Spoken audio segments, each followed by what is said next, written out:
Hi, welcome to another episode of Hot Takes with me, the Silver Fox. And don't by any means think that the SNP and the Greens are the only ones who get criticism. We have one here. He happens to be Labour. This isn't a story that is involving his politics as such. It's just showing that he was a Labour councillor.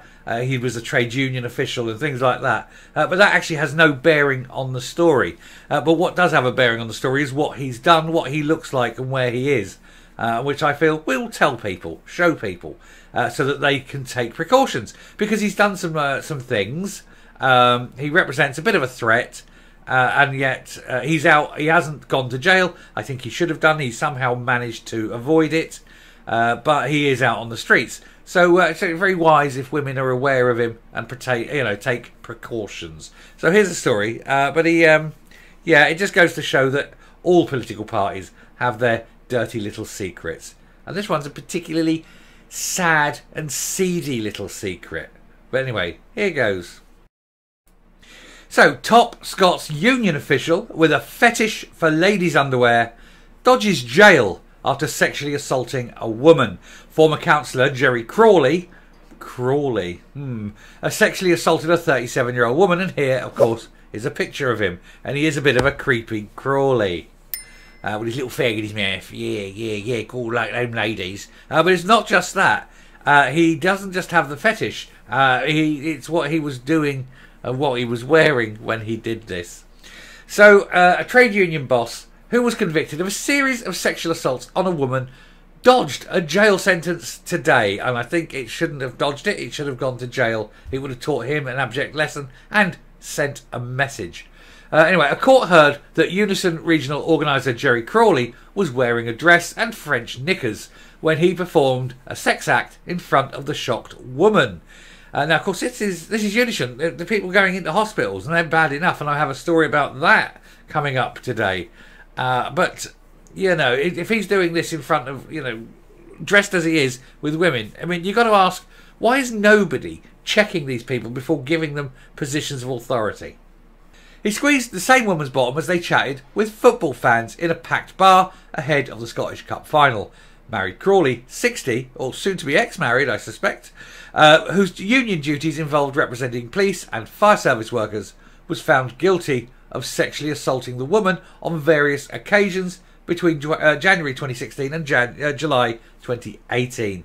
Sheriff Thomas Miller also convicted him of performing a sex act in front of the woman at her home in 2018, and after studying background reports, the sheriff put him under social work supervision for 12 months. He should be in a cell. This isn't a one-off. This isn't just, I was in a bar and had a bit of drink and I did it. I wouldn't normally do it, blah, blah, blah. You can understand. But to have a whole series of these, it shows that it's an intentional thing. It shows it's what he gets off on, and it shows a pattern of action. And that doesn't bode well for the future. He does this now. He'll do this again. Anyway, he'll be on the offenders register for the same period. Crawley, a former Labour councillor of East Kilbride in Lanarkshire. What is it about Lanarkshire? Jesus, we got North Lanarkshire. You've got the vote because of the touchy-feely man who Jordan Linden, who likes to touch teenagers. South Lanarkshire, you've got a problem. It's now East Kilbride's got a problem with a former councillor. Jesus, is it all just sex pests wanting to become councillors? Next time you go and see your councillors and vote for them, just think about them. They all seem to be sex pests. Anyway, describing the incident at her home, the woman, now aged 37, said Crawley visited when she was alone. She told Hamilton Sheriff Court he asked to see my pants. I was wearing leggings and he said he would show me his pants instead. He had white French knickers on. They were laced and partially see-through. He asked if I would touch them and I said no. He asked again and I touched the side of them, hoping he would then go. But the woman said Crawley didn't leave and instead carried out a sex act, leaving her shocked, frightened and panicked. She told prosecutor John Coogan I was standing against a banister in the hall. I couldn't go anywhere. Then he went to the toilet before leaving quickly. Asked if she reported the incident at the time, the woman replied no. It was something I thought I could compartmentalise, put in a box and not think about. And this happens a lot. Women who are subject to this, and men who are subject to this, let's not beat around the bush here, if you pardon that expression. They often hide what happens to them. It's almost victim shaming themselves. They are ashamed of themselves for letting it happen rather than rejecting it and fighting it. And it goes in, but then it slowly burns, and that's what happens. And then eventually they go and report to the police. These guys get picked up, and then what tends to happen is one woman will report this about this guy, and then another one, and all of a sudden a huge pattern of behaviour comes out. But if he's done this several times, he won't stop. It's fixed in him now. So I do hope his wife leaves him. I do hope she divorces him, takes everything, leaves him homeless and destitute, because it's better than he deserves. You sick mother, you know? You sick, sick man doing that to women. What is wrong with you? Get a life, you sad loser. Anyway, we all know what he looks like now. We all know he lives in East Kilbride. If you see him, you know exactly what this guy is. And just ask him about his knickers. Point to him and ridicule him. Don't harm him. That would be wrong. Do the thing that will break him the most. Ridicule. Because it's the one thing that people cannot abide. And I shall come up. So there we are. I think ridicule is obviously the best policy for him. But I do hope his wife does divorce him, does go away, leaves him destitute. It's no less than what he deserves. To do these things is awful. He's now shown that he's, like I say, he's got this pattern of it. And it's something that he'll continue to do, because you can't change your particular sort of attractions or peccadillos. It's what drives you sexually, I suppose.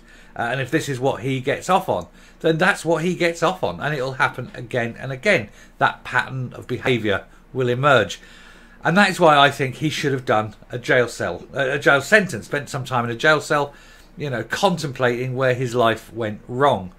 For gone wrong, it most certainly has. But the woman itself, I mean, good on her for going forward. It's very difficult, very brave of her to do that.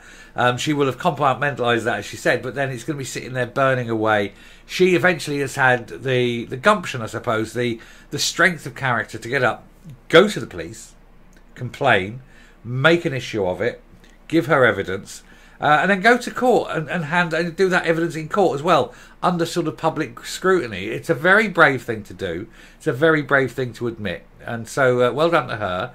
You've got another one identified, another pervy off the... Well, not going to say off the streets. He's not off the streets, is he? But another pervy recognised.